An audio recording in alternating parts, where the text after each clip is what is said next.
Hello buddies, ఇక్కడ మీరు చూడబోతున్నారు దీపావళి స్పెషల్ నీటి దీపాలు ఎలా తయారు చేయాలనేది. దీనికి మనకు కావాల్సింది ట్రాన్స్పరెంట్ గా ఉండే ఒక గాజు లేదా ప్లాస్టిక్ గ్లాస్. దాంతో పాటుగా ఈ గ్లాస్ లో మనం 75% వరకు వాటర్ నింపాలి. దానిపై మీరు ఏదో ఒక ఆయిల్ అంటే వంట ఆయిల్ కావచ్చు, కొబ్బరి నూనె కావచ్చు, లేదా పూజ ఆయిల్ కావచ్చు, ఏదో ఒకటి ఆయిల్ దాంట్లో వేసి దానిపైన వాటర్ పైన ఒక తెరలాగా వచ్చేట్టుగా చేయాలి. తర్వాత మీరు ఒక ఒక ట్రాన్స్పరెంట్ గా ఉండే ఒక కాగితాన్ని తీసుకొని దానికి గ్లాస్ లో సరిపడా మీరు కట్ చేసుకొని, ఇక్కడ చూడండి ఇలా చేస్తున్నాను, అలా చేసుకొని మధ్యలో ఒక హోల్ పెట్టేసి మనకు దీపారాధన ఒత్తులు ఉంటాయి అది దాంట్లో పెట్టేసి దాన్ని మన వాటర్ లో పెట్టేసామంటే మన దీపావళి నీటి దీపాలు రెడీ. చూడండి ఇక్కడ ప్రాసెస్ అంతా. తర్వాత ఎఫెక్ట్ ఎలా వస్తుందో కూడా మీరు క్లియర్ గా చూస్తారు. ఈ దీపావళి దీపాలు అదిరిపోతాయి.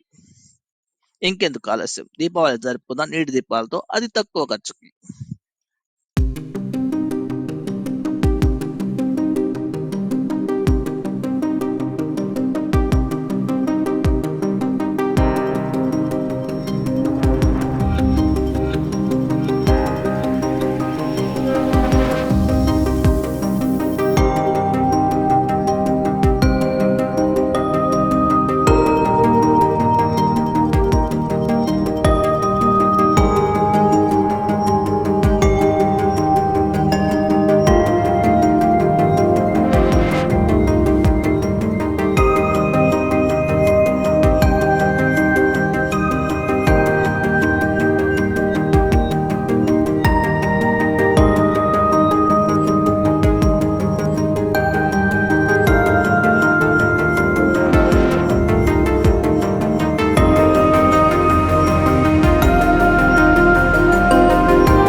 Subscribe now and press the bell icon.